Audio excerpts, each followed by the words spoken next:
não se esqueça de colocar o nome. E hoje à noite teremos a honra de assistir a uma palestra da médica veterinária Belise Maria Oliveira de Bezerra, que é médica veterinária graduada pela Universidade Estadual do Ceará. Fez mestrado e doutorado em Ciências Veterinárias pelo programa PPGCV na UES.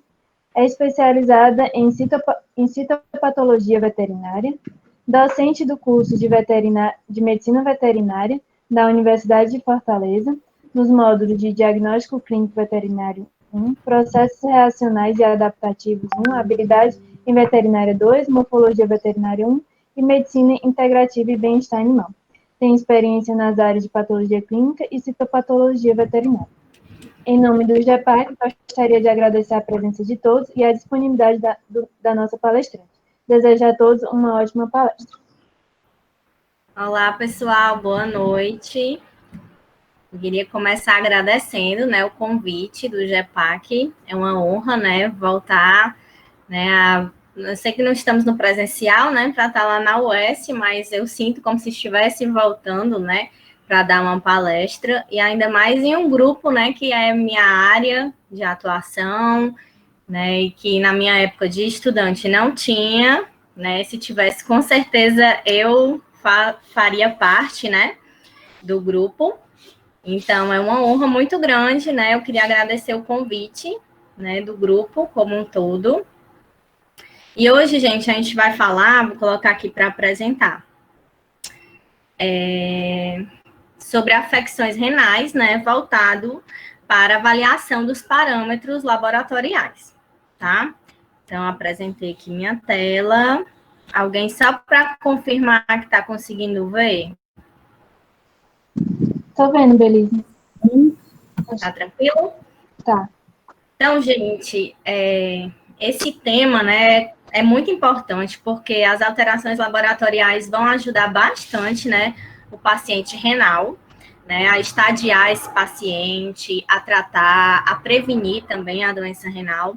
Então, eu confesso que foi um pouco difícil compilar, né, essas alterações, né, o que é que eu ia focar na palestra hoje, porque realmente existem vários parâmetros, muitos deles, né, estão envolvidos aí com outros órgãos também, né, então hoje eu tentei compilar realmente aquelas alterações que são bem mais voltadas, né, para afecção renal.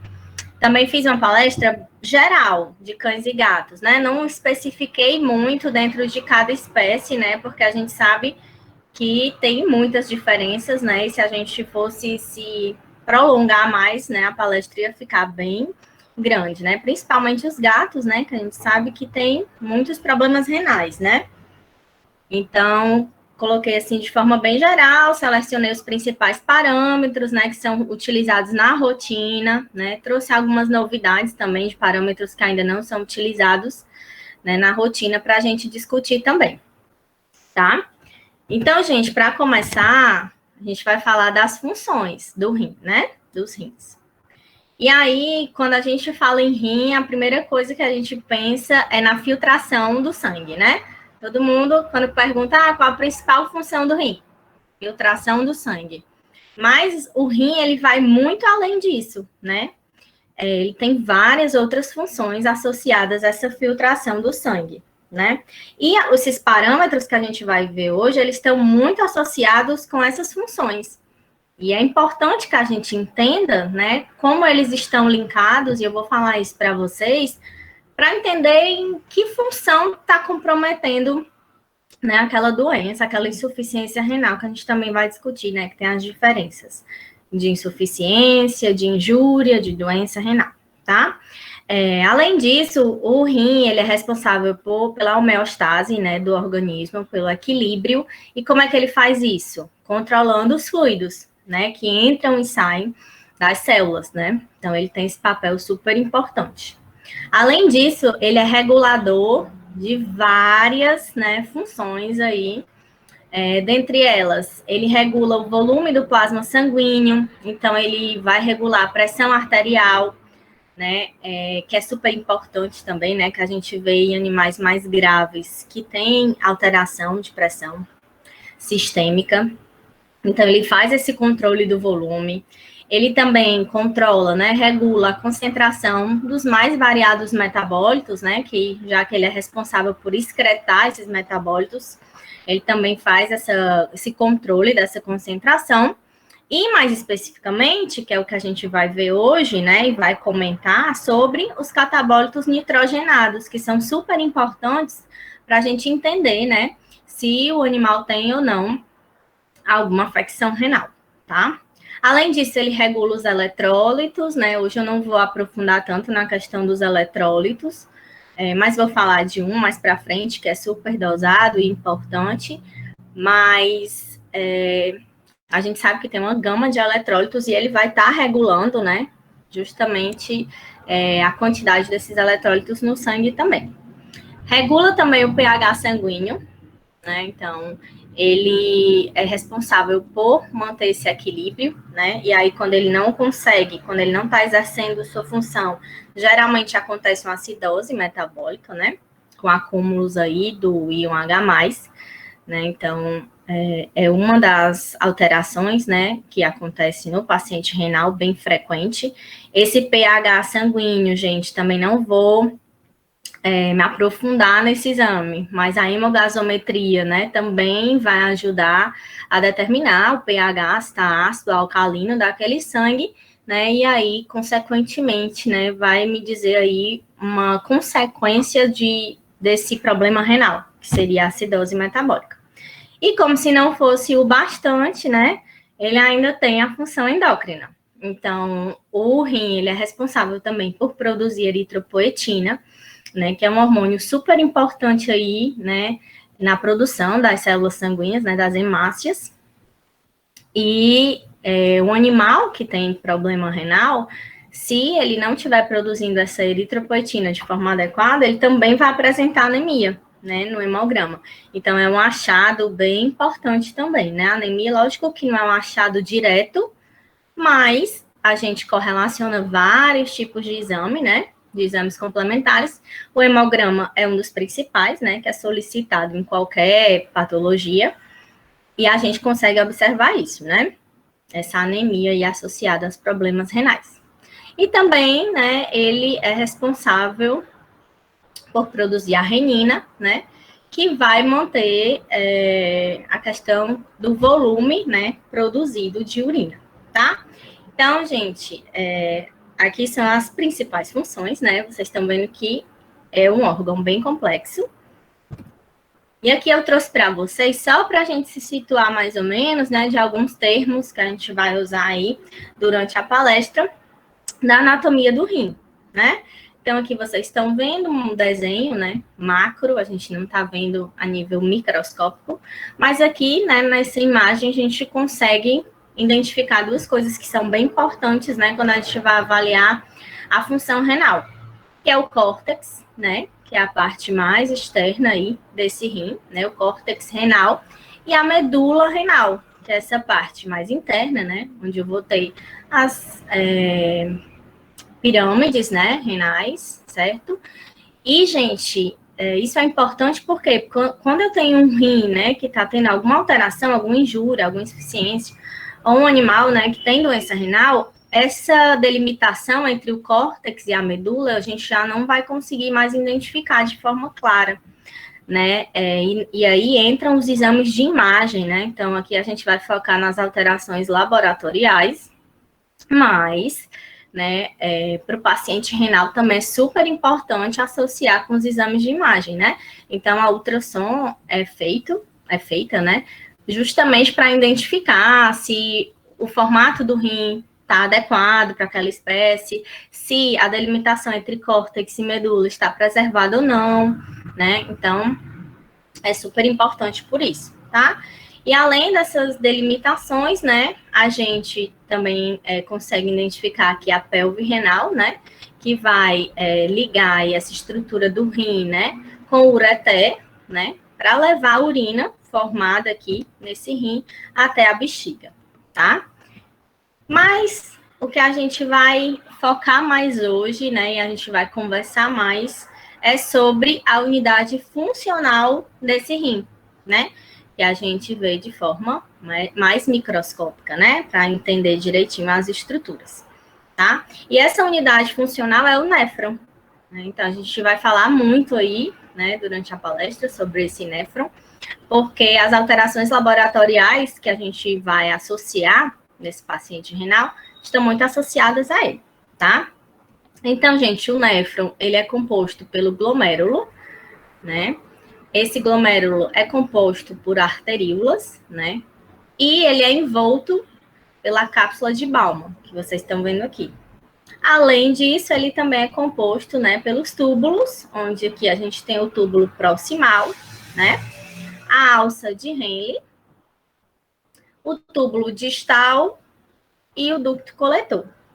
É importante a gente dividir e entender, né, o glomérulo e os túbulos, porque as doenças, né, renais, elas vão ser divididas em doenças glomerulares e doenças tubulares, tá? E aí, vocês vão ver, né, daqui a pouco, que tem diferença, né, nessa classificação, tá? Então, gente, aqui no glomérulo é onde acontece, né, a filtração renal, tá? Onde o filtrado vai para a cápsula de Bowman, né, devido a uma pressão hidrostática, e esse filtrado vai passar pelos túbulos, né, onde aí vai ter reabsorção de substâncias, né, outras substâncias vão ser aderidas aí nesse circuito, né, tubular, certo? Então, é importante que a gente conheça que o filtrado é formado aqui, mas que ainda não é urina, tá? Para ser urina, ela vai precisar, né, esse líquido, esse ultrafiltrado, passar ainda pelos túbulos, né? Por fim, chegando ao ducto coletor, podendo aí pela pelve renal chegar até o ureter, né? E posteriormente a bexiga e ser eliminada pela uretra, tá?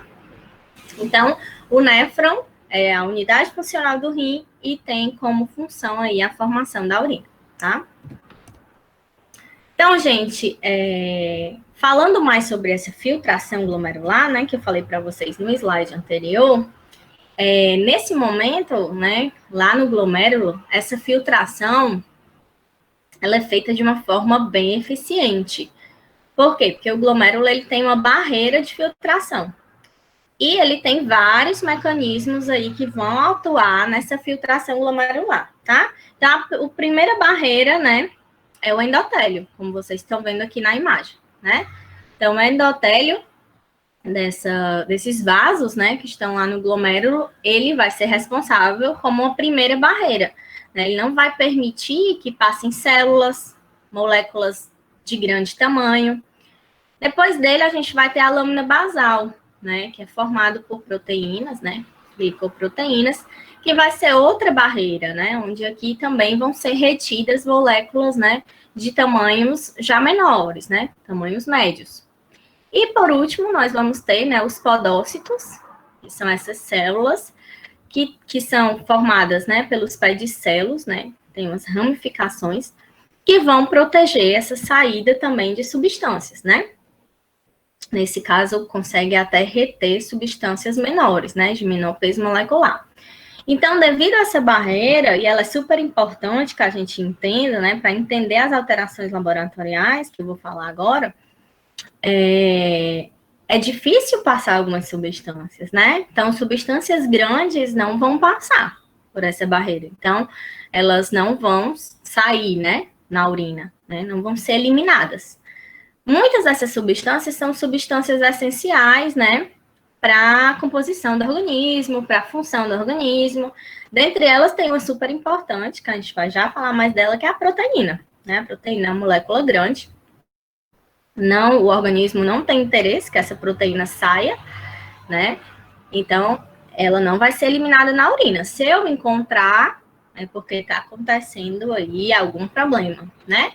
Ou alguma alteração fisiológica, né? Vou já frisar nisso para vocês, tá? Então, gente, diante dessa barreira, né, de filtração glomerular, eu vou ter a formação aí de um ultrafiltrado glomerular.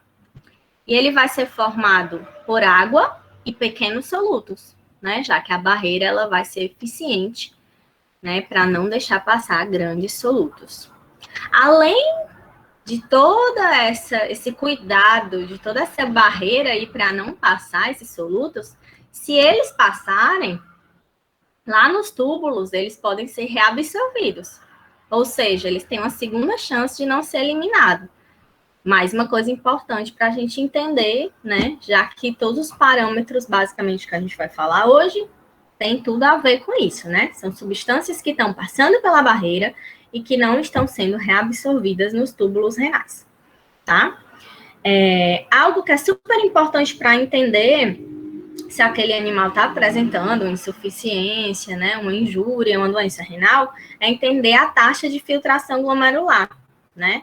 Essa taxa de filtração é justamente quando a gente pega uma substância, né, e geralmente a creatinina, e faz essa comparação da quantidade, né, de creatinina na urina e no sangue, né? Tem uma equação para fazer isso. Não é algo simples de ser feito, mas é possível, né? Principalmente em humanos, é bem executado, né? Na veterinária a gente ainda não faz assim de forma tão ampla. Ou também pode ser injetada uma substância sintética, né? Para ver justamente como é que está sendo a eliminação dessa substância, né? Um dos exemplos que é usado é a inulina, né? Que é uma substância inerte, tá? Então, gente, essa taxa de filtração, ela vai me dizer o quanto de determinado soluto está passando, né? Nessa filtração glomerular. E isso vai me dar um valor, que vai ser o volume do filtrado por minuto. E isso, né, a gente vai fazer a comparação do que seria o normal fisiológico para aquela espécie e vai entender se aquele animal está tendo essa taxa de filtração glomerular adequada ou não, tá? Então, gente, agora voltando a falar, né, do rim de forma mais geral, né, já que a gente já falou da unidade funcional, da questão macroscópica, né, desse rim. O rim, gente, ele tem uma grande reserva funcional, né? Tem muitos néfrons no rim. Então, às vezes, quando existe um problema renal que é leve, né, transitório, esse rim não vai sofrer alterações a ponto de levar o animal a ter sinais clínicos, né, a ponto de deixar o animal doente, né?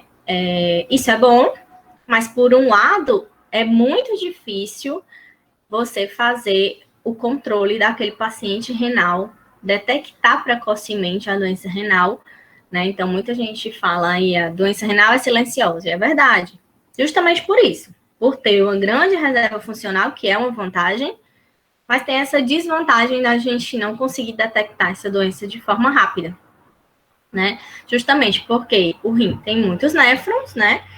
E um vai conseguindo compensar a falta do outro, até um ponto onde isso não é compensado mais, esse animal começa a apresentar essa doença renal, né? Aí eu trouxe essa caixinha aqui para vocês, né, para a gente fazer uma comparação da quantidade de néfrons por rim, né, onde nos cães a gente tem em torno aí de 500 mil néfrons, em gatos 200 mil néfrons, né, que é um dos pontos que é levantado porque o gato tem mais problema renal, né? Então, muitas vezes, alguns autores associam essa questão de ter menos néfrons, né? E no homem, né, tem 1 milhão de néfrons por rim, né? Então, nós temos pacientes, por esse ponto de vista, um pouco mais sensíveis aí ao problema renal, né? O que não é muito interessante para a nossa realidade, né? Já que o tratamento de doenças renais é algo bem complexo, né? Muitas vezes a gente só consegue fornecer o paliativo para aquele paciente, né? Porque a gente não tem, ou se tem, tem pouca aplicação, alguns dos tratamentos que são mais utilizados aí na medicina humana, né? Como, por exemplo, a hemodiálise, que existe em veterinária, né? Mas não tem fácil acesso para todo mundo, né? E o transplante, né? Que a gente não tem ainda, né? Né, tem a nível de pesquisa, mas não tem a nível mesmo de execução na prática, né? Então, realmente, tratar esse paciente renal é muito difícil, né? Diante, né, dessas duas problemáticas, dos dois principais tratamentos, a gente não tem de fácil acesso. E hoje em dia, na veterinária, o que é que está sendo o foco, né? É a renoproteção. Então, é muito interessante ver na veterinária que as coisas estão mudando, né, a passos curtos, mas estão, né, que antigamente as pessoas só levavam o animal ao veterinário quando ele já estava doente, e aí era mais difícil de tratar, como, por exemplo, no caso do paciente renal. Mas hoje em dia a gente já vê pessoas que fazem check-ups anuais, né, que dá para ter um controle maior, né, de como é que aquele animal está se comportando, se está tendo alguma alteração. E é esse um dos principais focos hoje, né? Que é essa renal-proteção, que é a prevenção, né, de um problema renal, onde os exames laboratoriais são bem utilizados, né, para isso, para ver se aquele animal está apresentando aí já alguma alteração renal, né, nos check-ups, nos exames de hemograma, bioquímicos, urinálise. E além disso, né, da prevenção, também da proteção renal, né, onde aquele paciente que já está apresentando alguma alteraçãozinha discreta, ele já é, né, detectado e já é feito alguma conduta, né, para evitar que aquela doença progrida, certo? Então, esse é o principal foco e a gente pode usar esses exames laboratoriais a nosso favor, tá? Focando na questão da renoproteção. E aí, gente, agora eu vou falar um pouquinho das diferenças de termos, né? Vocês foram ouvindo aí durante a palestra que eu falei de injúria, falei de insuficiência, falei de doença renal, e são coisas diferentes, tá? Que precisa ficar bem claro na cabeça, né, da gente hoje, tá? Para que vocês entendam direitinho. Então, vamos começar conceituando o que é a injúria renal, né? Então, gente, a injúria renal, ela é precoce, né? É aquele animal que ainda não apresenta uma sintomatologia, mas que já tem uma agressão aí, né, no parênquima renal, tá?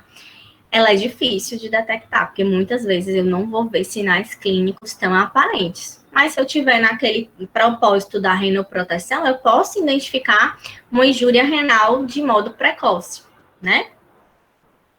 Outro termo que a gente utiliza bastante é insuficiência renal aguda. Antigamente existia, né? A gente falava insuficiência renal aguda, insuficiência renal crônica. Mas eu vou já dizer para vocês por que a gente não usa mais a insuficiência renal crônica como sinal, né? Ou como assimilar com a doença renal crônica. Então, a insuficiência renal aguda é quando aquele, né, rim está passando por uma insuficiência funcional. É um período transitório, algo está acontecendo, alguma inflamação, alguma lesão, né, aconteceu ali de forma breve, não se instaurou uma doença ainda, né, ele está ali naquele período insuficiente, não está conseguindo exercer sua função de forma adequada. Na insuficiência renal aguda, diferente da injúria renal, a gente já consegue ver sintomatologia, né, e a progressão é muito rápida. Então, na insuficiência renal aguda, né, quando é diagnosticada, o médico veterinário tem que atuar de forma rápida também, porque ela progride de forma muito rápida e pode levar o animal a óbito, né? Já na doença renal crônica, que ela, dentro dessa doença, pode ter períodos de insuficiência renal crônica, né, quando aquele rim ali não está exercendo sua função, mas já não é mais um período curto que está evoluindo, já é uma evolução lenta, né, que pode ser de meses a anos, né? Esse rim vem sofrendo alguma lesão persistente, vem tendo períodos de insuficiência funcional, né, mas ali já se instalou uma doença renal mesmo, que a gente chama de doença renal crônica, porque já está instalado, né? E aí você vai ter que tentar tratar já aquela doença que se instalou no animal, né? Se você conseguir tratar de forma adequada, ele não tem uma progressão rápida como tem a insuficiência renal aguda, né? Tanto que pode aí, né, se alongar por meses, por anos. Mas claro que é um paciente delicado, que eu tenho que acompanhar sempre, né? Tenho que fazer os controles, né, com os exames laboratoriais para entender se aqueles tratamentos que estão sendo feitos estão adequados. Se eu estou tirando ele de um período de insuficiência, ele continua sendo um doente renal crônico, mas naquele período onde eu estou tratando, estou cuidando, ele não está, né, apresentando aquela insuficiência mesmo, tá? Na doença renal crônica, gente, o exame de imagem vai ser super importante, porque pelo ultrassom a gente vai identificar que não tem uma definição boa, né, córtico-medular, entre o córtex e a medula daquele rim, né?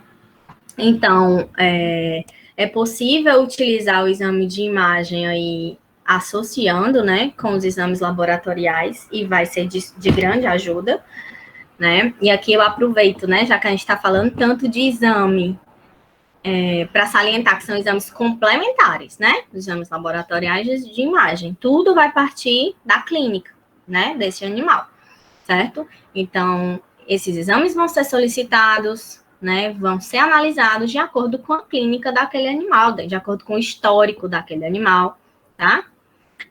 E aí, gente, dentro da doença renal crônica, como eu disse para vocês lá no início, a gente consegue dividir essa doença renal crônica em dois tipos principais, tá? Em grandes grupos, que são as doenças glomerulares, que são as doenças que vão atingir o glomérulo diretamente, né? Aqui, gente, como doença glomerular, a gente tem muito na veterinária a questão da glomerulonefrite, né, que é a inflamação desse glomérulo associada à deposição de imunocomplexo, né? Então, a gente tem doenças infecciosas onde tem muita produção de imunocomplexo, como exemplo, a gente tem a leishmaniose, né? Então, é uma doença que estimula muito no sistema imune do animal, né? Vai ter essa formação de imunocomplexo. Esse imunocomplexo vai se acumular no glomérulo e vai causar um processo inflamatório, né? Então, a gente tem bastante doença renal crônica, né? Em pacientes que evoluíram para esse quadro devido a uma doença imunomediada, tá? Além disso, quadros de hipertensão, né? A pressão sanguínea, ela vai influenciar diretamente a função desse rim, né? Porque ali onde está acontecendo o ultrafiltrado, eu vou ter uma pressão para que esse ultrafiltrado seja formado. E se essa pressão for muito grande, né, em casos de hipertensão, eu vou ter dano naquele glomérulo também, tá? Então, a gente associa muito a doenças imunomediadas e a hipertensão, essas doenças glomerulares. Já as tubulares é muito associado agente químico, medicamentos, né, principalmente, que são usados em grande quantidade, causam a agressão aí nesses túbulos renais, né, e também há casos de isquemia, né, o rim é um órgão que sofre muito, gente, na questão, né, associada à isquemia, porque ele é irrigado, né, por uma principal artéria. E aí, se ali tiver algum dano, alguma patologia que está impossibilitando aquele sangue, né, de irrigar adequadamente aquele rim, eu vou ter um quadro de isquemia, né? E essa isquemia pode levar a um quadro de necrose celular, né, nesses túbulos, e dessa forma eles não vão funcionar de forma adequada, né? Não vão fazer a reabsorção, né, dos solutos de forma adequada, né? E aí eu vou ter uma doença tubular, né? Uma doença renal crônica de origem tubular, tá? Então essas são as principais, né, alterações associadas a esses tipos de doenças. E aí, antes da gente entrar nos exames laboratoriais, é importante que a gente tenha um contexto para usar esses exames laboratoriais a nosso favor, né? E aí, gente, os pacientes renais, eles têm um aliado super importante, que é o sistema, né, a sociedade aí de interesse renal internacional, que a gente chama de IRIS. E através, né, da IRIS é possível estadiar o paciente renal com auxílio, né, da clínica e de exames laboratoriais, né? Então, a IRIS é composta por especialistas, né, da área de urologia, de nefrologia, né? E eles conseguiram fazer, né, esse guideline aí para estadiar o paciente renal, né? Então, dentro dele, ele consegue classificar, né, esse paciente aí em 4 estágios, né? Hoje a gente não vai aprofundar a questão do tratamento, né, que não é o foco, mas ele, pelo guideline, né, estadiando o paciente, é possível fazer um tratamento mais adequado para aquele paciente, tá? Além disso, né, é possível, classificando esse paciente dentro dos estágios, ter um prognóstico, né, daquele paciente, que também é super importante, né, para entender como é que está sendo a progressão dessa doença. Como eu falei para vocês, né, é usado exames tanto de imagens quanto laboratoriais, né, para estadiar esse paciente, tá? Agora, uma coisa importante, que muita gente não leva em consideração na hora de estadiar. Esse paciente, gente, ele tem que estar estável, tá? É difícil estabilizar um paciente renal crônico, né? Dependendo do estágio que ele se encontra. Mas eu tenho que estabilizar ele ao máximo, né? Tirar ele da crise renal para poder fazer esse estadiamento de forma adequada. Aqui tem uma imagenzinha, né? De forma resumida, vocês, né, que tiverem interesse terminando a palestra, né? Tem o site, né? Da Iris. Ele é tudo em inglês, mas você consegue, né? Quem não tem aí domínio na língua, fazer essa tradução, né? Entender melhor, né? Como é que funcionam esses guidelines, né? E é super interessante quem se interessar para trabalhar, né? Na área de nefrologia, conhecer esse guideline. Então, aqui essa imagem, ela traz mais ou menos, né? De forma bem geral, como é esse estadiamento. Então, o estágio 1, que é o estágio inicial, a gente ainda não vê, né, alteração nessa macroscopia de forma clara nos exames de imagem, né? O paciente, ele não tem azotemia ainda, né? O que é azotemia? É acúmulo de compostos nitrogenados nesse sangue. Então, esse paciente ainda não tem, né, esses níveis acima do valor de referência. A gente vai já falar deles. No estágio 2, a gente já tem o estágio que a gente chama de discreto, né? Que é quando eu já tenho alterações macroscópicas, né? Eu já começo a ver alterações desses animais aí em níveis de creatinina e de ureia, né? Que são esses compostos nitrogenados. Também consigo ver outras alterações laboratoriais. A gente vai já falar delas. O estágio 3 é considerado moderado, né? Onde eu também já tenho essa alteração instalada e mais, né, alterações laboratoriais e de imagem associada. E o último estágio é o estágio 4, né, onde esse rim já está com a morfologia toda alterada e muitas alterações, né, laboratoriais e de imagem associadas, tá? Então, gente, vamos começar falando da azotemia renal, né? Aqui eu falei azotemia renal porque existem outros tipos de azotemia, né? A azotemia, como eu falei para vocês, é o acúmulo de compostos nitrogenados no sangue, né? Quando ela é pré-renal, ela não é devido a uma alteração no rim, né? Ela aconteceu antes do rim, né? Então, alguma coisa, como por exemplo a desidratação, pode levar esse acúmulo, né, de compostos nitrogenados nesse sangue, é pré-renal. Renal, que é essa que a gente vai falar hoje, quando é um problema a nível funcional do rim, e após renal, quando eu já tenho um problema de obstrução, né, de vias inferiores, urinárias, né, que pode também levar ao acúmulo desses compostos. Mas hoje a gente vai focar aqui na azotemia renal, né, porque é o foco da palestra de hoje. Então, gente, acho que falando em paciente renal, se eu pedir para qualquer um de vocês me dizer uma alteração laboratorial que você vê nesse paciente, acho que quase 100% vai me dizer creatinina, né? Porque é o exame que a gente utiliza mais na rotina, né? Ela está dentro aí dos principais perfis de análises, né? De qualquer paciente, independente se eu estou tendo uma desconfiança que é um problema renal especificamente, né? Então, ela é bem dosada. E assim, muita gente fala, a creatinina, a gente só vê quando o problema renal já está bem instalado, ela é arcaica. Vamos lá, tudo bem. Realmente a gente só vai ver a alteração de creatinina quando o rim já tem mais de 66%, né, de alteração funcional, né? Mas a creatinina, ela é uma aliada importantíssima, né? É o principal parâmetro que a gente usa. Lógico que a gente vai usar outros parâmetros para associar com ela, né? A gente não vai parar na creatinina. Tô desconfiando que o paciente tem algum problema renal. Vou dosar a creatinina. Deu normal? Pronto, não vou mais fazer nada. Não é assim. Então, a gente tem que usar os exames a nosso favor, sempre, né? Então, a creatinina, ela é muito utilizada, ela é muito importante, né? E continuem usando ela, tá? Então, a creatinina, gente, ele é um metabólito que vem da creatina lá do músculo, né? Então, quando tem, né, alta função muscular, ou então no dia a dia, né, de qualquer animal, eu vou ter função muscular, né? Ele vai andar, vai fazer atividades. Nessa função muscular, eu vou ter, né, o metabólito gerado dessa creatina lá do músculo, que é a creatinina. E por que ela é utilizada para avaliar os rins? Porque, gente, a creatinina ela é eliminada somente pelos rins. Então, se ela tem uma eliminação única pelos rins, se ela está em níveis aumentados no sangue, é porque esse rim não está conseguindo eliminar, né?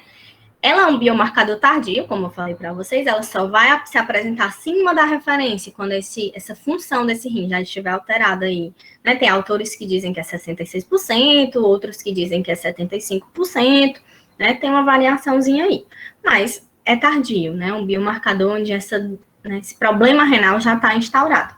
Quando eu falo isso, 66%, 75% de alteração funcional, não quer dizer que pronto, ai meu Deus, esse rim agora só vai funcionar com 25%. Não, pode ser transitório. Foi um problema ali que naquele momento, 66%, 75% daquele rim não está funcionando. Mas pode ser revertido essa situação, tá? Geralmente aí na insuficiência renal aguda, né, na injúria renal. Na doença renal crônica já é mais complicada, né, porque essa doença já está instalada aí há muito tempo. Então, a gente tem que usar a creatinina a nosso favor, né, e saber como usar. Como ela é associada à massa muscular, a gente tem que ter cuidado, por exemplo, em animais que são doentes renais e estão caquéticos. Porque se eles estão caquéticos, eles não têm massa muscular suficiente. Se não tem massa muscular, não tem creatina. Se não tem a creatina, como é que eu vou ter o metabólito? Como é que eu vou ter a creatinina? Não vou ter. Então, eu tenho que ter esse cuidado, né? De avaliar esse paciente. Eu não posso, como eu disse, usar a creatinina de forma isolada, né? Então, a gente tem que conhecer, né, esse paciente muito bem, entender todo o contexto em que ele é inserido para poder avaliar esses exames laboratoriais. E muitas vezes, junto com a creatinina, quem é que vem? Todo mundo conhece também a dupla aí, né? Que é a creatinina e a ureia. Ah, vou avaliar um paciente que eu acho que tem um problema renal. Vou pedir uma creatinina e vou pedir uma ureia. Ok, né? Tá ótimo. A creatinina eu posso pedir sem a ureia, mas a ureia eu não peço sem a creatinina para avaliar a função renal. Por quê? Porque a ureia, gente, ela é eliminada também, somente pelos rins, né? Então, é um parâmetro que é utilizado, né? É importante para avaliar, já que ele tem essa eliminação. Apesar que a ureia tem reabsorção a nível de túbulo, que a creatinina não tem, mas ela é eliminada só pelo rim. Mas a ureia, gente, ela tem muito mais variação do que a creatinina. A creatinina está ligada com o músculo, né? Mas a ureia está ligada com a metabolização proteica, ou seja, se for um animal que se alimenta com muita proteína, ele vai ter muita ureia. E aí, se eu avaliar a ureia sozinha, né, sem a creatinina, no caso, eu não vou saber se é um problema renal, se aquele animal está metabolizando muita proteína. A ureia, ela é convertida, né, pela amônia convertida em ureia, né, na verdade, no fígado, né? Então, se eu tenho uma alteração hepática e aquele fígado não está exercendo sua função de forma adequada, essa amônia não está sendo convertida em ureia. Então, é mais um ponto aí para eu levar em consideração. Se for um paciente que ele é renal e tem problema hepático, a ureia pode dar normal. Por quê? No renal, eu teria muita ureia, já que ela não está sendo eliminada pelo rim, mas devido ao problema hepático, eu não estou tendo conversão de amônia em ureia. Então, essa ureia, pelo problema hepático, ela está diminuída. Equilibrou, ficou normal, tá? Então, a gente tem que ter cuidado quando for usar esses parâmetros, né? Então, nunca usar um parâmetro só, gente, tá? Então, utilizar de todas as ferramentas que você pode, sabendo selecionar, né? Também ninguém vai pegar marcar todos os exames lá do papel, né? Da solicitação, porque vai pensar assim, ah, não, marco tudo, e aí eu vou ter muitos exames para avaliar, mas você tem que saber avaliar, né? E para saber avaliar, você também tem que saber pedir o exame, né? Então, tenham esse cuidado, entender, né? Todos os exames laboratoriais, já que a gente está focando aqui, né? Nessa área, para poder saber solicitar, né? De forma adequada. E como eu falei para vocês, a creatinina é super importante, não deixou de ser usada, né? Apesar de ser um marcador tardio, muita gente fica usando a creatinina assim, para comparar com outros exames, né? Todos têm sua importância, né? Eu já ouvi muito isso. Ah, creatinina? Né? Não, vamos usar outro, que é mais precoce. vamos usar a creatinina também. Ela está aí no mercado, na rotina, é fácil de ser dosada. E ela é utilizada, né, nesse protocolo IRIS, né, que eu falei para vocês. Então, aqui, ó, no estágio 1, né, que eu falei para vocês, que é sem azotemia, essa creatinina, né, ela vai estar abaixo aí, dentro da referência, né, normalmente.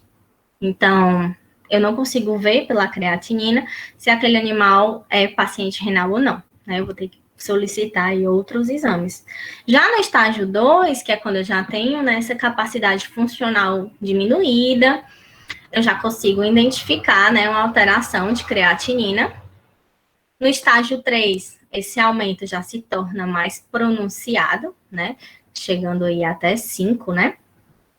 Aqui, tanto no cão quanto no gato, né? Lembrando que a referência de creatinina para o felino, ela é maior, né?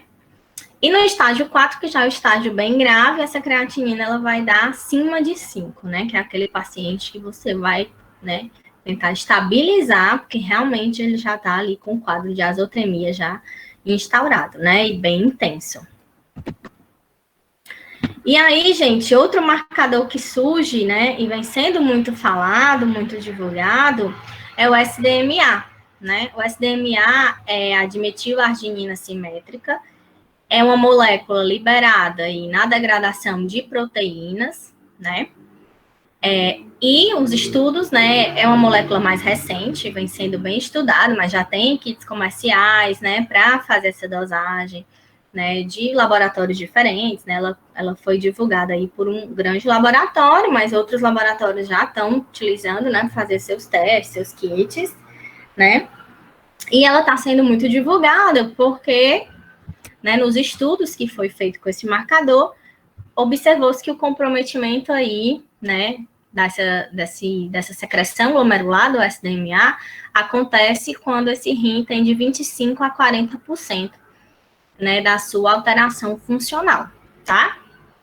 Mas, gente, lembrando, SDMA, ela é uma molécula liberada pela degradação de proteína que está acontecendo constantemente no organismo. Se eu tenho muita proteína também nesse organismo, devido à alimentação, por exemplo, ou algum metabolismo intenso proteico, eu também vou ter mais SDMA, né? Então, entra mais ou menos dentro da mesma comparação lá com a creatinina. Lógico, né, que os estudos mostram que é mais precoce. Mas a gente utiliza os dois, né? Faz as duas dosagens, avalia o animal clinicamente, utiliza outros parâmetros, né? Para poder conseguir aí identificar esse paciente renal também utilizando o SDMA, né, que é uma dosagem mais recente, tá? O SDMA, ao contrário da creatinina, não é eliminado 100% pela urina, né? Então, ele tem outras vias de eliminação, mas uma grande parte dele, por isso que ele é utilizado, né? 90% da sua eliminação se dá por essa via, né? Pela via renal.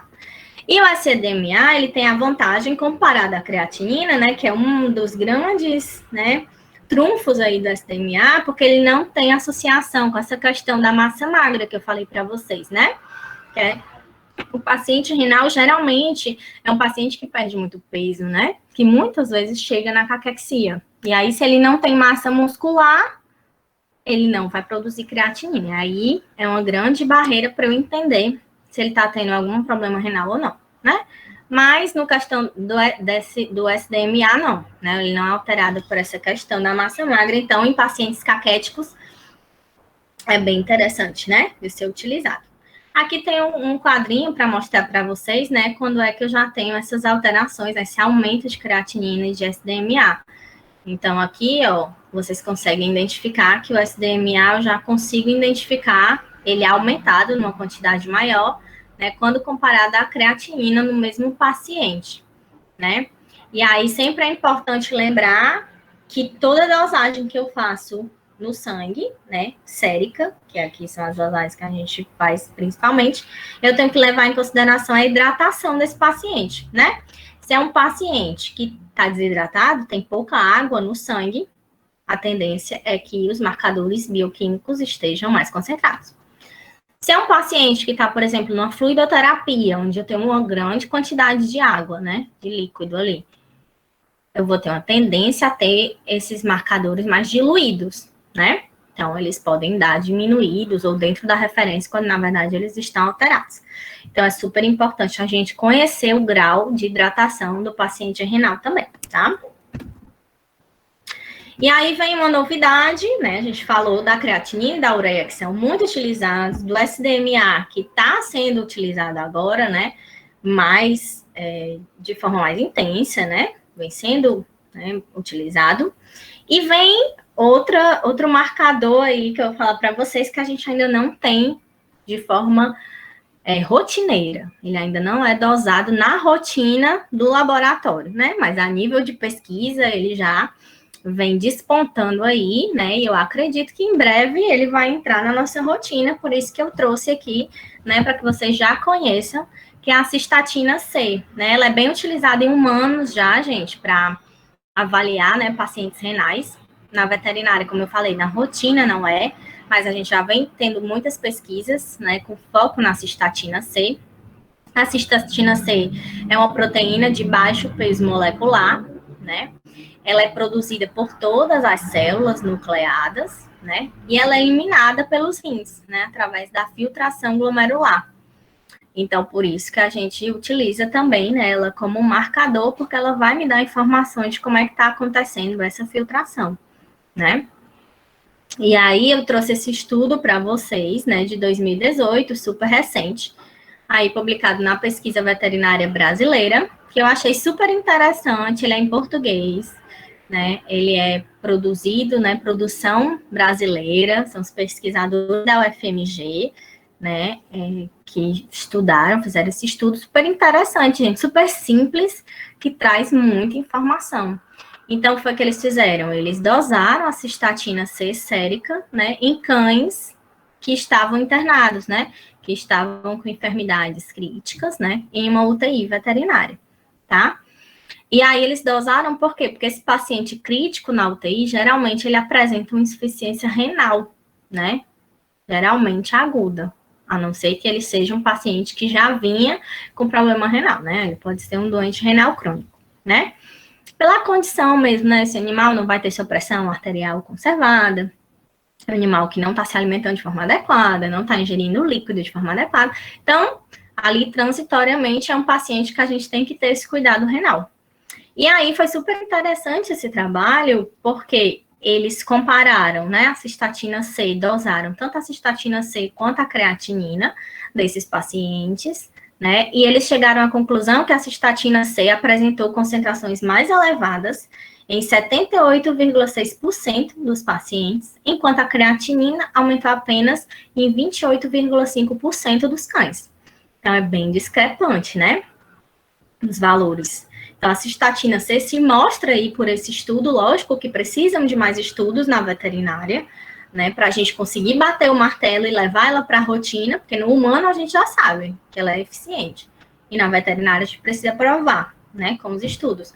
Mas esse estudo já deixou aí, né, uma pulga atrás da orelha para ela ser cada vez mais investigada, né, e ser levada para a rotina, porque se ela, né, for solicitada, se for provado que ela é um bom marcador, os clínicos vão solicitar, os kits vão ser, né, barateados e vai ser possível instalar na rotina, né? Então, fica aí a dica que eu acho que em breve vocês vão estar ouvindo falar dela aí na rotina, tá? Leiam o artigo, é bem interessante, super simples, né, metodologia bem fácil e que traz bastante informação importante para a gente. E aí agora eu vou falar de um exame que eu amo e que eu valorizo demais, que é a urinálise. Que pena que nem todo mundo valoriza como eu gosto, né, de valorizar a urinálise. Porque, gente, é um exame simples, barato, rápido, que traz muitas informações. E que eu não sei por que ele não é pedido sempre. Porque ele vai ajudar não só em pacientes renais. Porque em paciente renal parece muito óbvio, né? É urina. Mas ele vai ajudar em várias outras doenças, né? A chegar aí numa conclusão. E aí tem até uma curiosidade, porque a urina foi a primeira amostra biológica que foi estudada, né? Há muito tempo atrás, por Hipócrates. E ele conseguiu estudar a urina porque para ele foi simples. E aí a gente chega hoje em 2020 e tem pessoas que não pedem urinálise. Então, vamos aí começar a ver a urinálise com outros olhos. Talvez seja porque não entende as alterações da urinálise, né? Porque a urinálise tem muitos parâmetros, e aí acaba que, às vezes, por não saber interpretar, a pessoa acaba não solicitando. Tem a questão da coleta também, que a gente sabe que, às vezes, é difícil de coletar mesmo, né? Eu não recomendo para fazer urinálise a micção espontânea, né? Se for o único jeito, tudo bem, mas você tem que conhecer todas as alterações que uma micção espontânea pode levar. Mas eu recomendo sempre fazer por cistocentese, né? Ou cateterização, que é a sondagem, apesar de também ter algumas alterações aí associadas com a sondagem. Então, o melhor seria fazer a cistocentese sempre, né? Que é aquela urina que foi coletada em loco ali da bexiga. A gente sabe que é realmente, né, o que vai expressar que aquele animal tem na urina. E aí eu vou falar de alguns parâmetros, tá, gente? Não dá, que a urinálise também dá um curso. Então, eu peguei os principais parâmetros, né, para avaliar no paciente renal, mas os outros eu também vou usar para interpretar, mas, né, como a gente não vai ter muito tempo, a gente foca aqui nos principais. E um deles, que é o principal, assim, né, na verdade, porque ele é o mais rápido de fazer, você consegue fazer isso, por exemplo, dentro de uma UTI veterinária, né, de um internamento, você com refratômetro, né, que é um equipamento super simples, que eu coloco uma gotinha de urina, olho contra a luz, consigo dizer a densidade daquela urina. Então, muitas vezes eu nem preciso pedir a urinálise. Eu posso acompanhar um paciente renal internado, por exemplo, com um refratômetro no internamento, né, sabendo utilizar essa ferramenta. Então, gente, a densidade urinária, ela é super importante, porque muitas vezes ela vai anteceder a azotemia, né, que é o acúmulo de creatinina e ureia.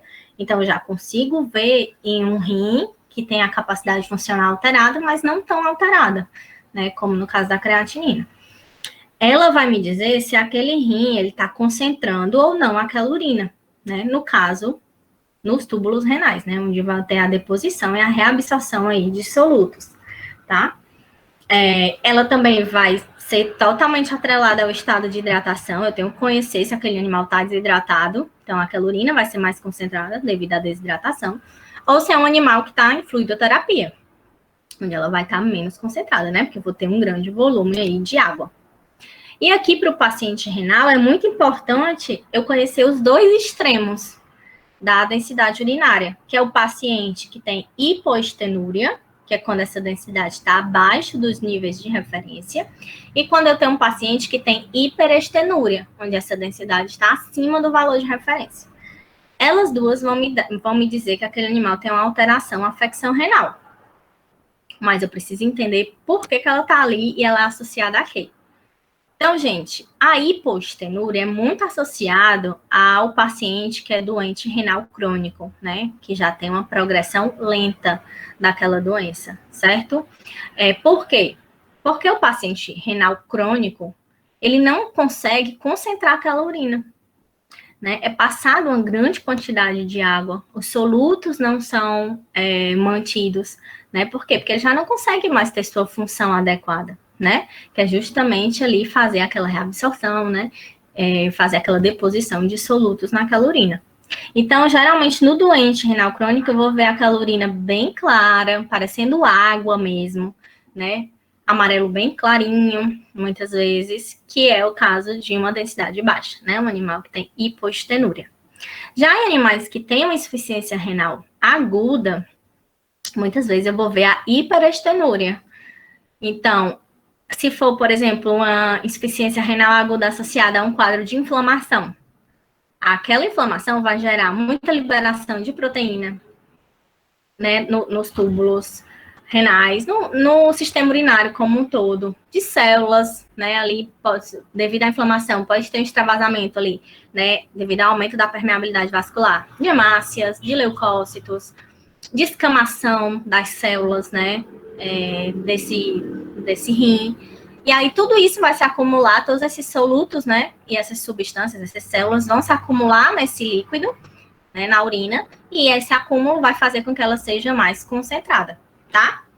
Então, geralmente a gente tem aí esses dois parâmetros que vão ajudar. Sei que é um paciente renal, hipoestenúria associa à doença renal crônica, hiperestenúria à insuficiência renal aguda, tá? E a densidade urinária, ela faz parte do exame físico da urina, né? Da urinálise, que é o primeiro exame que a gente faz, né? Que é aquele que a gente observa o volume, né? A cor, se ele tá turvo ou não, tá? Então, é super interessante a gente conhecer, né? E usar a densidade urinária aí a nosso favor. Tá aqui mostrando para vocês, né? A densidade urinária do gato também é mais elevada que do cão. E aí, quando eu tenho uma densidade baixa, eu vou ter aquela urina clara, né? Quase transparente, muitas vezes. E uma densidade mais elevada, eu vou ter aquela urina amarelo bem intenso, né? Chegando ao âmbar, que é aquela cor já puxando para o marrom, tá? Aí, outro parâmetro que é de extrema importância, e aí eu vou ver no exame químico da urina, né? Utilizando aquelas fitinhas reagentes, é a proteinúria. Posso dosar também a proteína diretamente da urina, né? Como um exame bioquímico. Tá, mas geralmente, né, dentro da urinálise vai ser lá o examezinho químico que vai me dizer se tem um traços de urina. Aí, se for traços, gente, eu vou investigar se aquela é a primeira urina, que pode aparecer traços devido a ela estar muito concentrada, né, porque o animal não urinou, primeira urina do dia. Se aquele animal faz muito exercício físico, né, se é um cão esportista, ele pode ter traços de proteína, né, porque ele está tendo uma metabolização muscular muito intensa. Mas, se for já uma cruz, duas cruzes, né, que já é presença leve, moderada e intensa de proteína, a gente já associa um problema renal. Porque eu falei para vocês, né, no início, que uma das moléculas aí que o organismo não quer perder é a proteína. Então, não vai deixar passar pela urina, a não ser que eu tenha algum problema renal, né? Então, tem algum problema aí na permeabilidade seletiva, né, lá no glomérulo, que eu falei para vocês, e também na reabsorção tubular, porque por mais que essa proteína passe, o túbulo, como eu disse para vocês, vai reabsorver, porque o organismo não quer perder. Então, se eu tenho proteína na urina, eu já acendo uma luz, porque esse animal pode ser um paciente renal, tá? E aí, para associar essa presença da proteína, eu posso utilizar um parâmetro que eu vejo no exame do sedimento, que é o cilindro, né? Existem vários tipos de sedimento, né? Que é meu aluno aqui, quando eu vou dar essa aula de exame, né, do sedimento, que vê um monte de slide que tem, com um monte de foto, já assusta, porque realmente existe, né? Aqui também seria importante avaliar a presença de células renais, né? Um paciente renal vai ter descamação dessas células, eu vou ver nesse sedimento. Mas um dos que a gente mais associa ao problema renal, e aí a gente vai precisar do valor de proteína para associar também, é a presença do cilindro, né? Então, gente, o cilindro, como vocês estão vendo aqui, ele tem esse formato, né, mais alongadinho, porque ele realmente acompanha o formato de um túbulo renal, porque ele é formado no túbulo renal, né? E aí, gente, ele vai ser formado muitas vezes, porque eu vou ter muita proteína, então vou ter uma matriz mucoproteica para ali conseguir, né, pegar substâncias, sejam restos celulares, né? E aí se acumular naquele túbulo, e aí naquele acúmulo eu vou formar o cilindro e depois ele vai ser eliminado na urina. Também vou precisar ter uma certa estase, né? Esse túbulo não funcionar de forma adequada, porque se ele não está funcionando, vai ter esse acúmulo de substância e vai acabar formando esse cilindro, tá?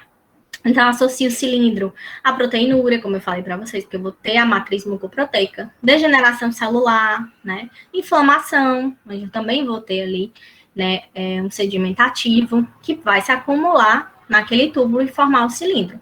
Como eu disse para vocês, ele faz parte do exame do sedimento, né, de urina. Então, eu vou ver essa análise após a centrifugação da urina, aquela substância que fica lá no fundinho do tubo. Eu vou resgatar, colocar entre uma lâmina e uma lamínula, vou observar o microscópio e vou avaliar o sedimento.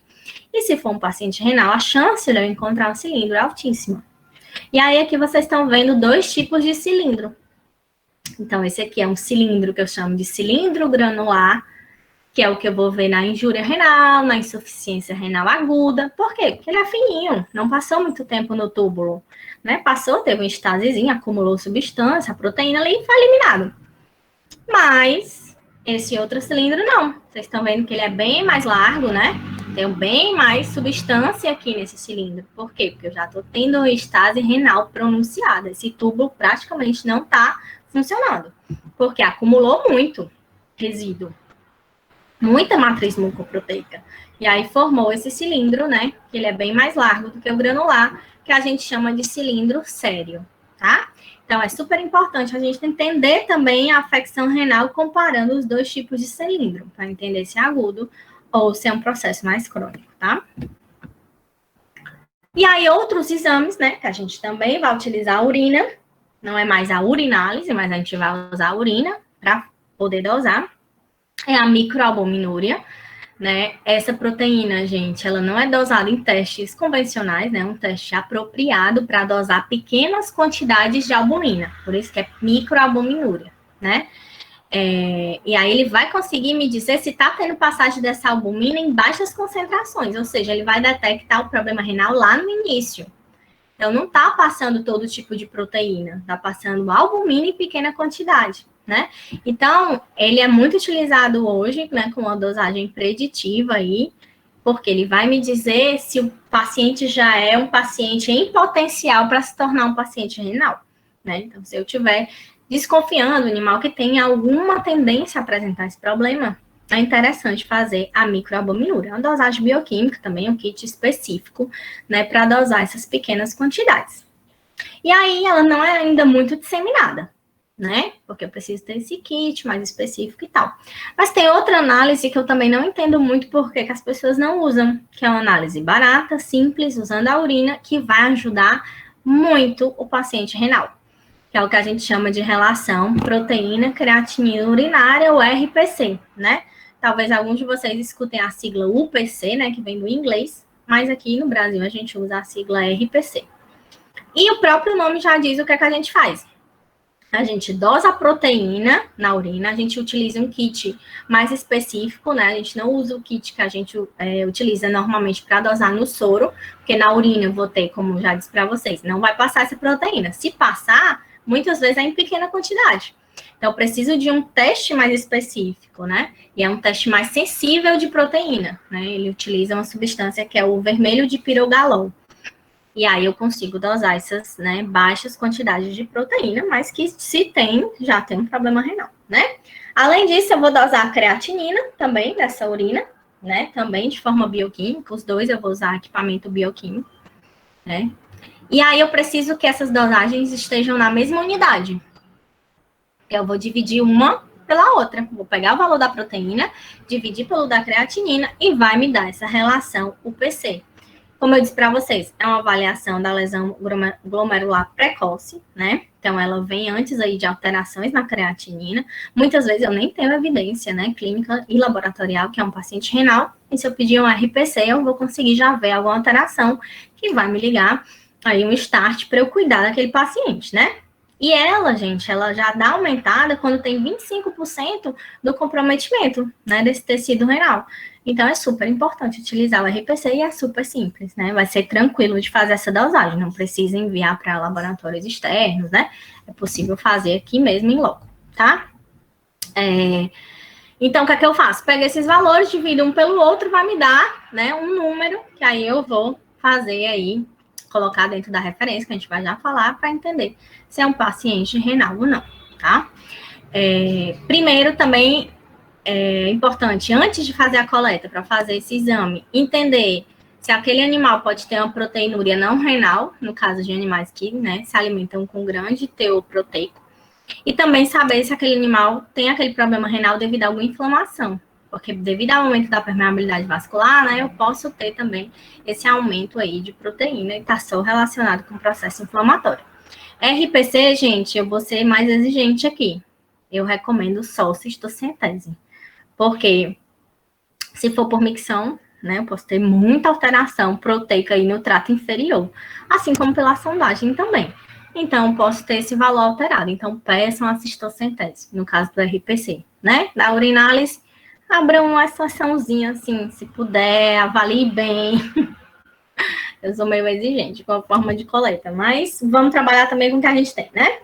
E aí, no RPC, é importante que seja a cistocentese para não gerar nenhuma dúvida na sua cabeça. Porque se der alterado, você vai pensar, vixe, será que ele tinha uma inflamação no trato inferior? Aí para não ficar na dúvida, é melhor a gente já ir pelo tipo de coleta mais assertivo mesmo. Então, gente, aqui, ó, o RPC urinário, né? ele vai me dar parâmetros para cães e para gatos, né? Se essa relação for menor que 0,2, não está tendo, né, algum problema renal com a eliminação de proteína. Entre 0,2 e 0,5 em cão e 0,2 e 0,4 em felino, eu acendo uma luz na minha cabeça, mas ainda não quer dizer que, né, tenho aquela proteinúria mesmo. E acima de 0,5 e de 0,4, né, para cão e para gato, respectivamente, aí eu já vou associar mesmo ao problema renal, tá? E, gente, é importante a gente saber por que proteína e creatinina. Por quê? Porque proteína não é eliminada, creatinina é eliminada pela urina.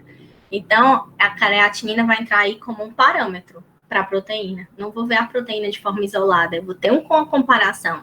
Se aquele animal está tendo uma eliminação muito intensa de creatinina, e aí tem alguma quantidade ali de proteína, pode ser porque a função daquele rim está muito exacerbada. Mas se ele está mantendo sua quantidade de creatinina, que ele já elimina, e eliminando muita proteína, é porque ali está tendo problema na filtração glomerular mesmo, tá? Então, ela vai entrar aí como um parâmetro.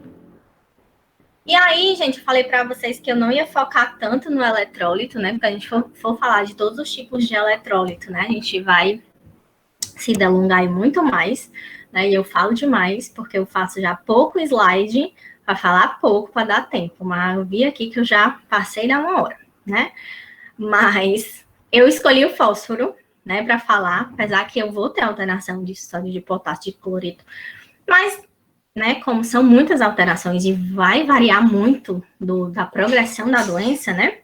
Então, vamos deixar aí para uma próxima palestra. Mas eu escolhi o fósforo por quê? Eu também acho muito importante a gente trazer exames que são mais rotineiros. O fósforo eu consigo dosar mais fácil. Com o equipamento bioquímico que eu tenho, kits convencionais, eu consigo dosar o fósforo. Os eletrólitos, como o sódio e potássio, por exemplo, eu já preciso de equipamentos que aqui a gente já faz, mas são outros tipos de equipamento, né?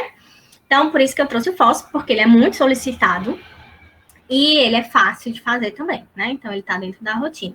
E vai me trazer informações importantes, né? Então, o fósforo, ele tem uma diminuição, né, da taxa de filtração glomerular quando eu tenho um problema renal. E aí, devido a isso, gente, vai ter um acúmulo de fosfato, né, nesse organismo, né? E se eu tiver uma grande quantidade de fósforo, ou seja, aquele paciente renal, que eu não vou usar o fósforo para fazer o diagnóstico, eu vou usar o fósforo para me dizer como é que está o paciente, tá? Então, a gente incluiu ele aqui, mas ele não é aquele marcador que eu lembro diretamente assim que eu penso em rim, porque ele está associado a várias outras funções no organismo. Mas ele vai ser um marcador que vai me dizer como é que está a progressão daquela doença renal, né? Então, se eu tenho um paciente renal que tem muito fósforo, né, que eu dosei, tá, né, tendo aí essa quantidade em excesso, eu vou ter uma menor sobrevida desse paciente. Então, eu tenho que controlar esse fósforo, né? Muitas vezes é utilizado quelante de fósforo nesse paciente renal para tentar fazer com que ele tenha uma vida melhor, né? Um prognóstico melhor, tá? Quando eu tenho um paciente doente renal crônico já no estágio 3 e 4, aí a gente vê essa descompensação do fósforo. Muitas vezes, talvez no paciente 1 e 2 a gente não veja ainda, tá? Já é aquele paciente que já está mais avançado mesmo, tá? Esse fósforo, né, pode se acumular no organismo, afetar o funcionamento do paratormônio e levar a alguns quadros graves que vai piorar a situação daquele animal doente renal crônico, como a calcificação de tecidos moles, né, a diminuição da massa óssea daquele animal, né, e a diminuição do cálcio circulante. Então, vão trazer vários outros problemas, né, esse fósforo. Então, é importante para a gente entender como está o paciente e não diretamente, né, diagnosticar o paciente, né. E outras, né, parâmetros que a gente pode utilizar, não é tão utilizado, né, como o RPC, por exemplo, mas a gente usa, é o que a gente chama de enzimúria, né, muitas vezes a gente tem que mandar para fora esse exame, né, não sei se já estão fazendo aqui em algum laboratório, né, se ao final da palestra alguém souber, né, interessante para divulgar, mas realmente eu não sei se já faz aqui, né, em loco, no Ceará mesmo. Mas existem laboratórios no Brasil que fazem, a gente pode mandar essas amostras, tá?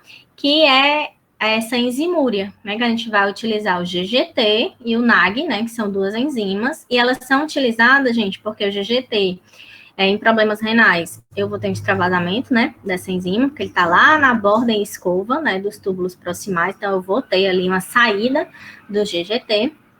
E a NAG, ela é uma enzima lisossomal que eu encontro nas células epiteliais dos túbulos proximais também.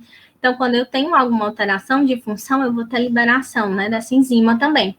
E aí eu não vou avaliar elas sozinhas, né? Eu vou avaliar também com parâmetro, que no caso vai ser a creatinina, como eu falei para vocês, que é eliminada só pelo rim e vai ser super importante aí para eu fazer essa proporção. Assim como eu fiz lá com a proteína no RPC, aqui eu vou usar o GGT, dividir pela creatinina, e aí vai ter o valor de referência. E eu vou ver se ali vai estar tendo alguma alteração de função. E a NAG também, da mesma forma, tá?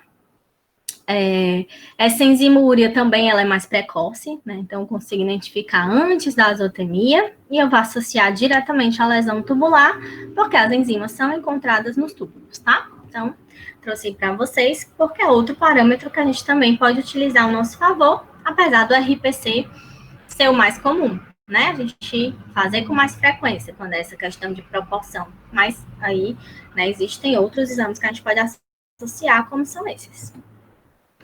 E aí, gente, antes de finalizar, né, nas minhas pesquisas, e é uma pessoa, né, que eu venho tendo um parâmetro aí para entender, né, a questão renal, porque eu não sou clínica, né, eu sou patologista clínica, então o patologista clínico, ele permeia pelas diversas áreas, né?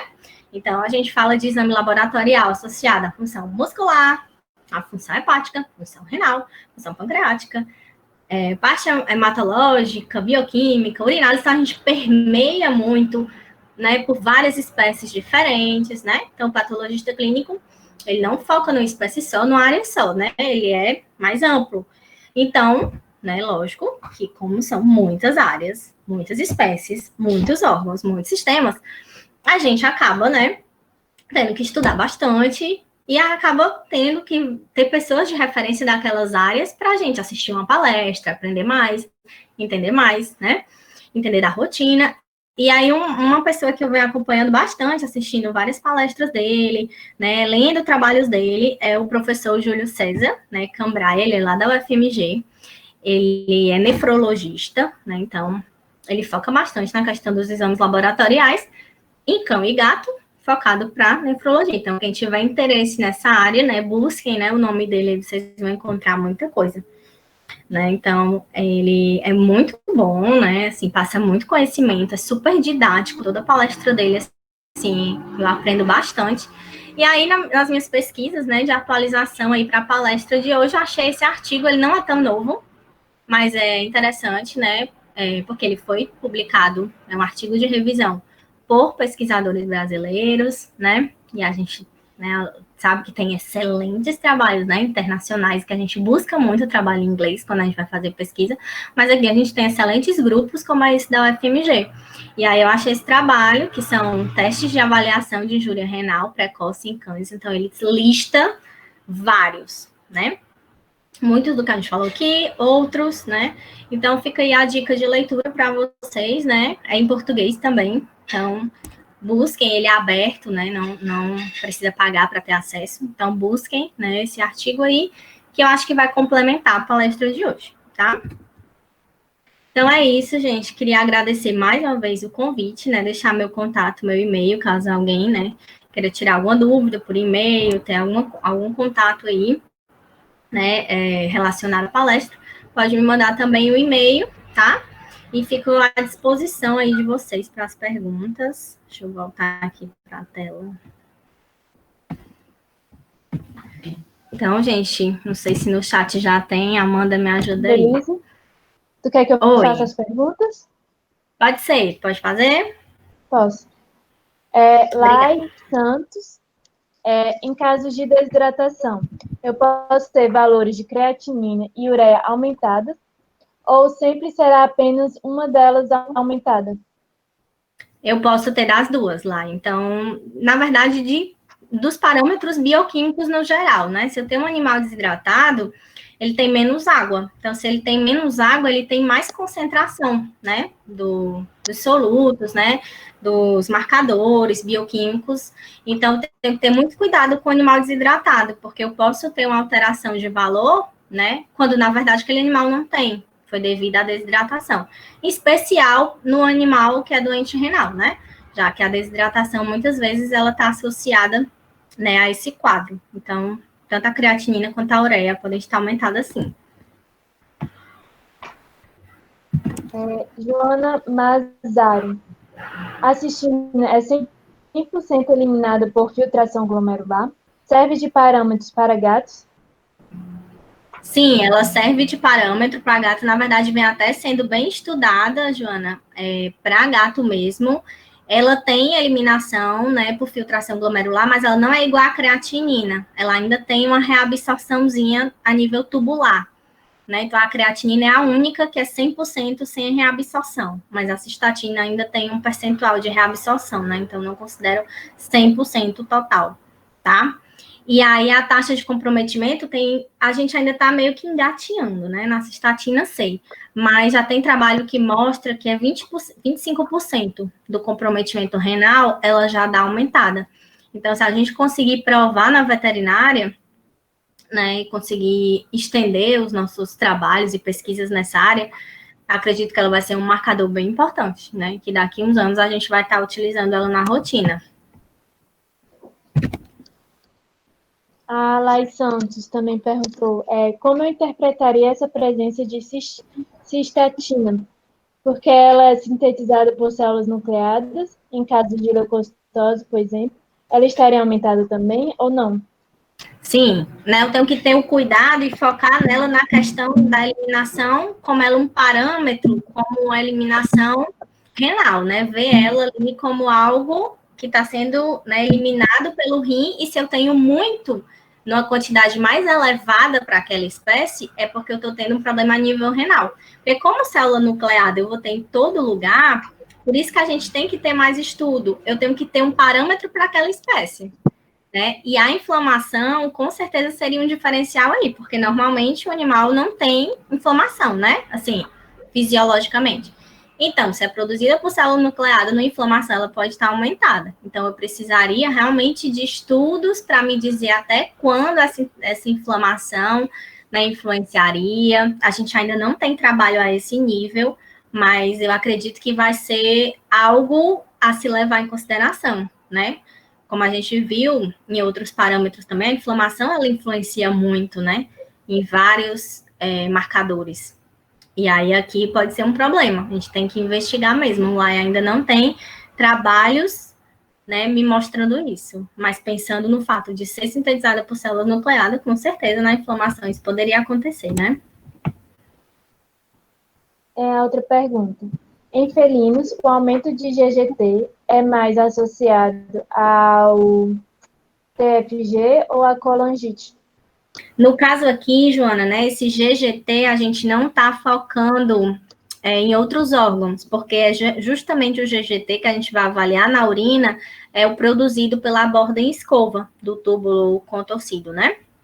Proximal. Então, aqui a gente não vai levar em consideração, nesse momento, a GGT como geral. Claro que se o animal tiver um problema hepático, eu vou ter que ter muito cuidado nessa interpretação. Mas, ao mesmo tempo, como é uma relação, eu vou dividir pela creatinina, né? Aquele valor, eu vou estar vendo aquela GGT que está ali sendo produzida em loco, né? No caso do túbulo contorcido. Então, aqui realmente a gente vai focar não na GGT hepática, né? Vai focar na questão da produção renal mesmo, tá? E a gente pode ter a hepática associada, né? A quadros de inflamação, né? De colangite. É bem comum a gente encontrar, tá? Marina Bonaldo Ferreira. O SDMA pode estar aumentado em casos de doenças inflamatórias não associadas aos rins? Oi, Marina, pode sim, né? Então, a gente também tem que ter cuidado com essa inflamação, porque todo processo inflamatório vai gerar liberação de proteína, né? Então, a gente tem que ter cuidado com processos inflamatórios de forma geral, com vários outros parâmetros também. Então, apesar dele não ser associado à massa magra, que é um grande problema aí da creatinina, e aí ser bem evidenciado, ele não é específico também só para o rim, né? Então, a gente não tem um parâmetro que eu diga, pronto, esse aqui está associado só ao rim, nenhuma alteração que acontecer vai mudar, só se for renal. Então, a gente tem que ter cuidado com esse DMA, né? Por ser aí uma fração proteica, né? Pode sim, né? A inflamação, ela pode estimular isso. Então, eu tenho que ter cuidado, né, nesse estudo. Por isso que eu recomendo, gente, nunca usar um parâmetro só, né? A gente sempre utilizar de vários parâmetros. Entender a clínica daquele animal, entender o histórico. Porque se a gente usar algo isolado, pode ser que outras coisas, né, como a inflamação, que é um grande aí, que mascara bastante esses processos, influencie, tá? Então a gente tem que ter esse cuidado, né, sempre. Utilizar o máximo que a gente puder, né, de marcadores, sabendo utilizar e sabendo o que está acontecendo com aquele animal, né? Certinho? Alguém tem mais alguma dúvida?